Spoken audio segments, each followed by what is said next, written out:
po guys, good evening. Ginabi na tayo sa gawa dahil naghintay pa tayo ng tinatawag na campanware. Ngayon po sisimulan na natin ang pagbuo ng chariot para maiuwi na bukas dahil kailangan na itong gamitin. Tara po, simulan na natin. Let's get it on!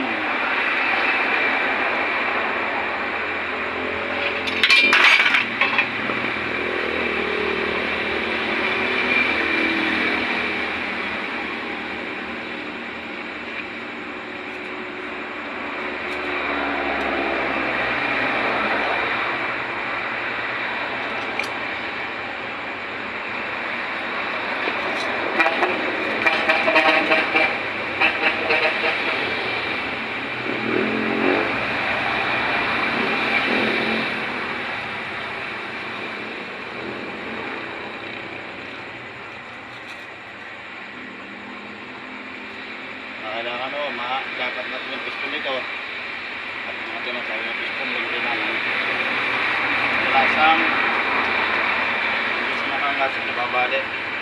Nagkamali kasi rito, pwede humabali yung tinatawag niya piston ring. Magpapalit pa ulit kayo nun pagka nabali.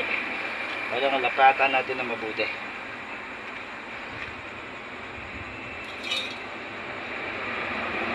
Tayo ng pagtapit natin. Ganyan yung tayo. Ito yung ating ginagawa.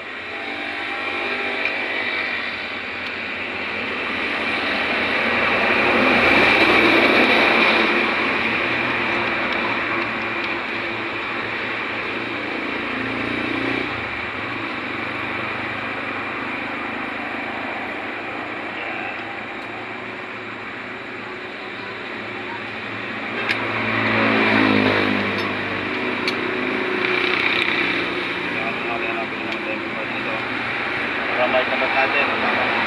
Ito.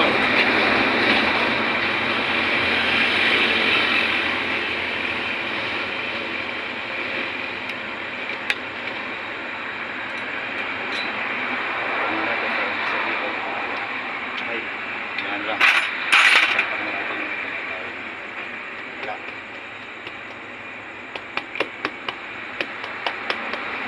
Sige mga babae.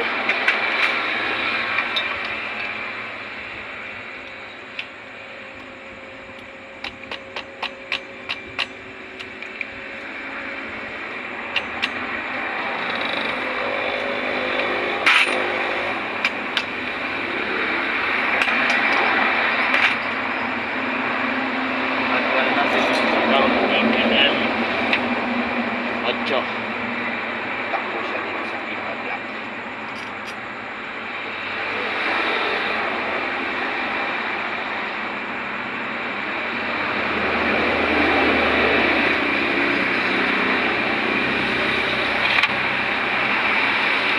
Ito ay gumawakan.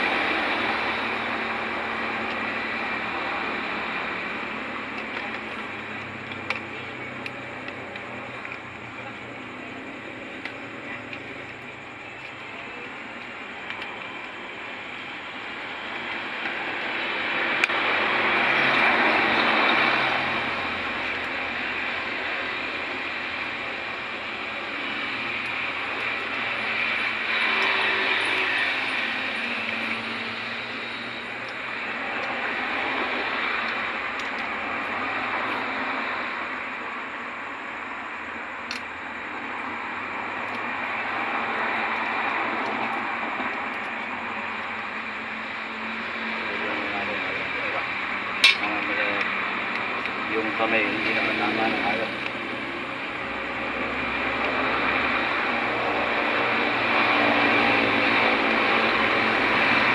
Inasahan natin hindi ko inapasan ito.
tama kasi ito sa pinaka-cap lang.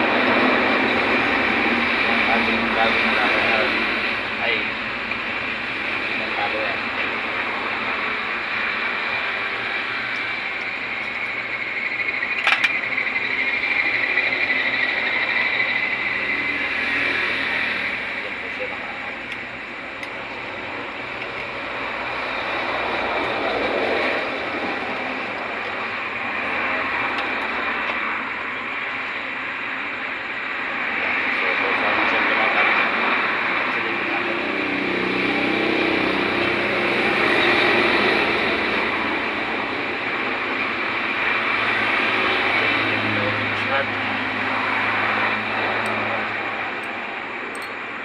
So bago rin po yung tinatawag na push rod kasi po ang nangyari po sa push rod niya, nabali din ako.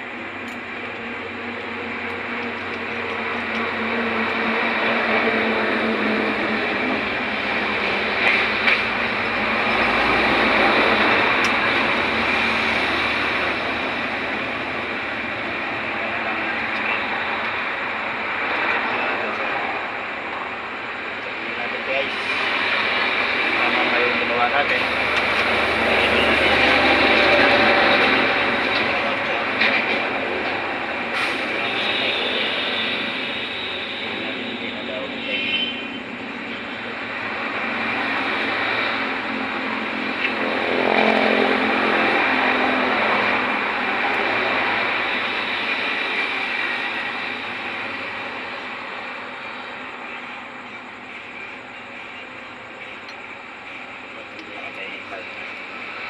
Tignan po natin ito timing lock na ito. Dalawang tugtong na kailangan na nasa dito yan.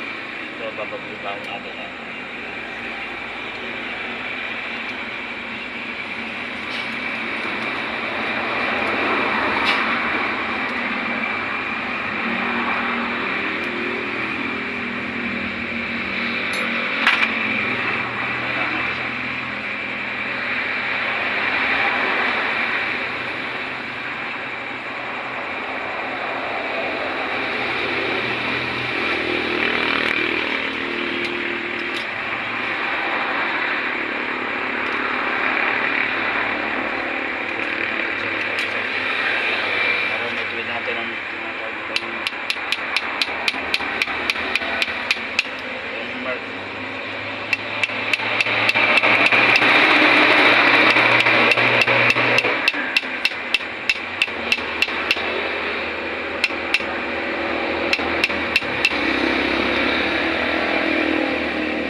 hindi magalaw ang puso at marunong sabi yung timing. At nakatapat po yung tinatawag na timing mark dito sa tinatawag na kapupalo yan. Hindi po dapat magalaw ang tinatawag na rocker arm.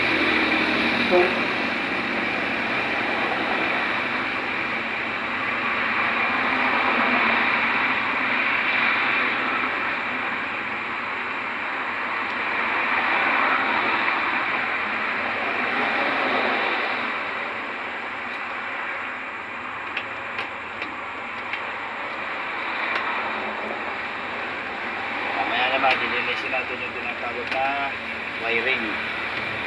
At mas nahuli natin sa mayari ito, masayaan naman sa atin. Sa atin pagkego.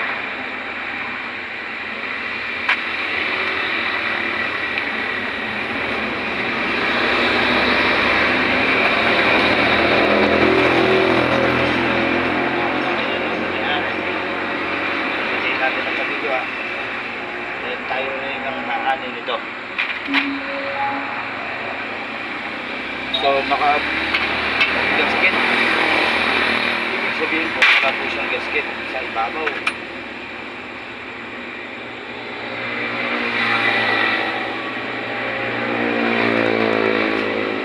Tingnan natin.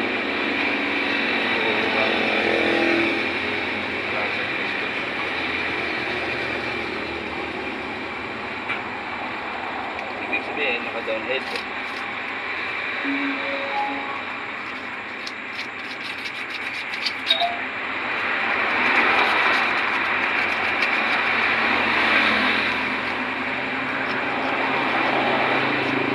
Ako din yung ito nila.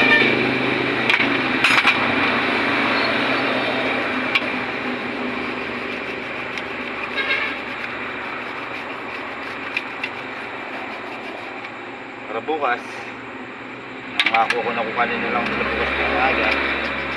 Kailangan natin tapusin.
Na ibang mekaniko rito,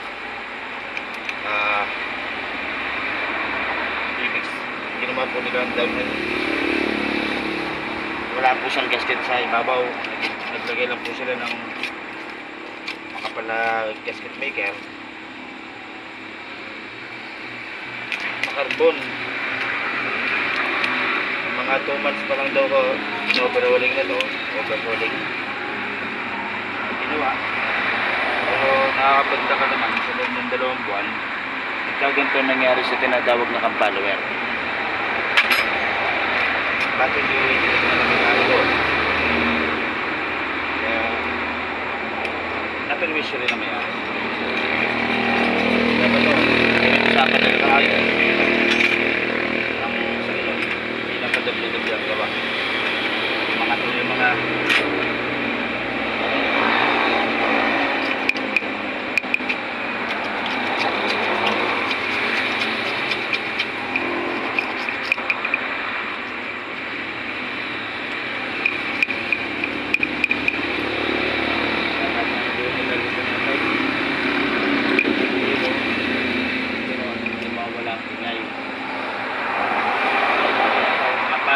ay sobrang pudpud.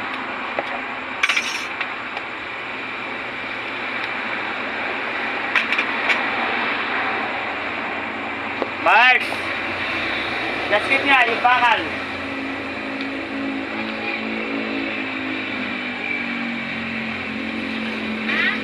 Gasket dito, pang ibabaw.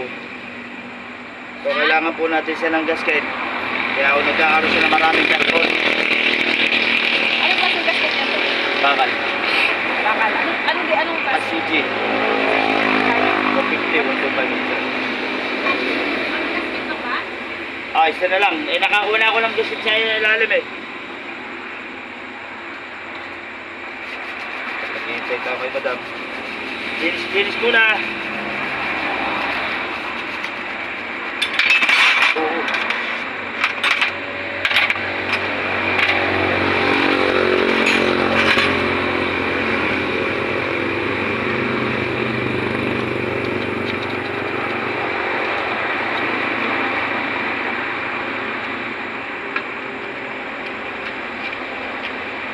Paliwanag mo sa akin na may-ari ito, gagawa lang ho ng 2 months. Sa loob ng 2 months, napakabilis na napudpud ang tinatawag na kampalwer.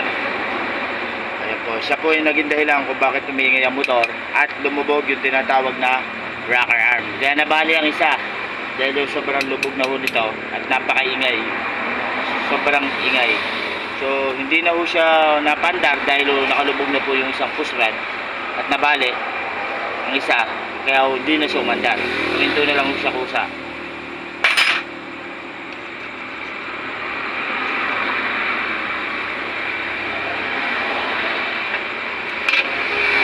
Sa kapwa akong mekaniko, concerned na lang po sa mayari. Nasa sa kanila naman po yan kung papalitan nila o hindi yung tinatawag nila mga pyesa. Sa atin, mga kapwa akong mekaniko na gumagawa ng motor, sana bago nyo isara, paliwanag yung mabuti sa may-ari kung ano yung dapat nilang gawin dito sa motor para hindi sila doble-doble ang gasto. Nasa sa kanila rin po yan kung papalitan nila o hindi. Basta tangin atin, pinagliwanag po natin na mabuti at wala na sila masisisi.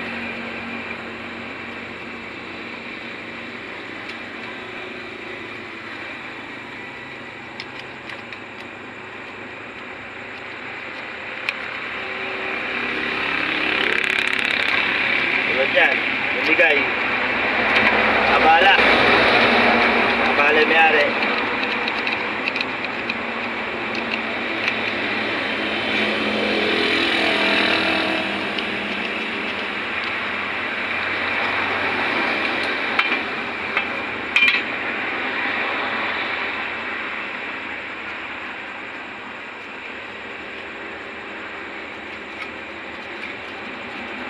Imbento na lang po sa at napilitan na talaga yung pagawa na may-ari.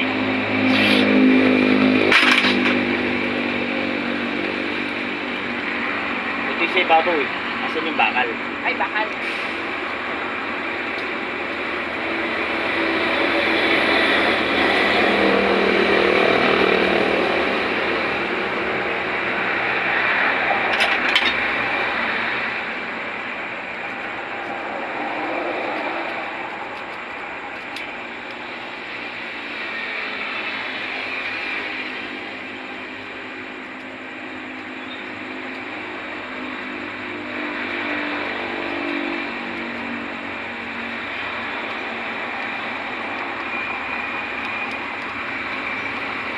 Sa mukha kamukha ko pong mekaniko, dapat to ipaliwanag yung mabuti kung ano nangyayari sa motor.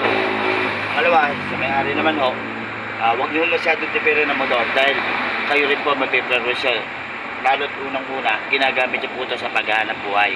Ang motor po na ito ay ginagamit po nila panghakot ng mga tinapay, pan-deliver sa mula Orion hanggang Bataan, Balanga hanggang Urani, Bataan, mula Orion, doon po sila may bakery.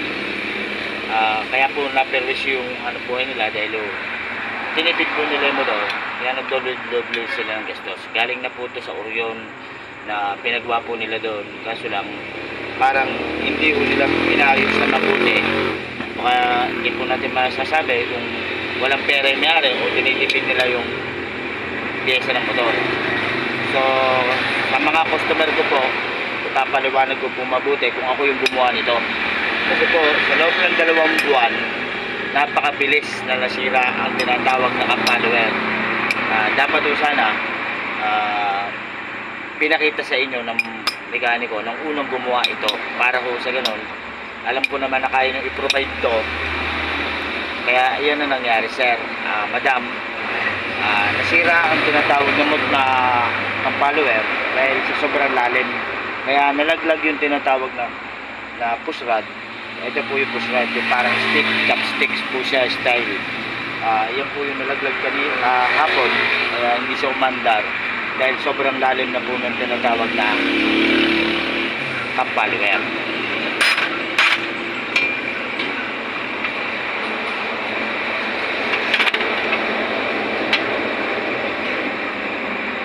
Sa akin lang po, paliwanag mabuti ng mekaniko. Kasi sa kanila naman po yung kung papalitan nila o hindi. At least tayo, pinakita natin na yun ang naging problema. Kasi sa kanila na po yun kung papalitan nila o hindi yung pyesa. Kasi po perwisyo mangyayari.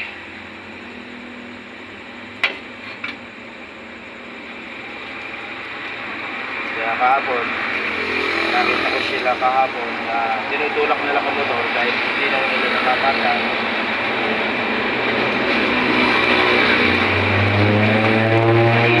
Kainitan ng panahon. Sobrang init po ngayon.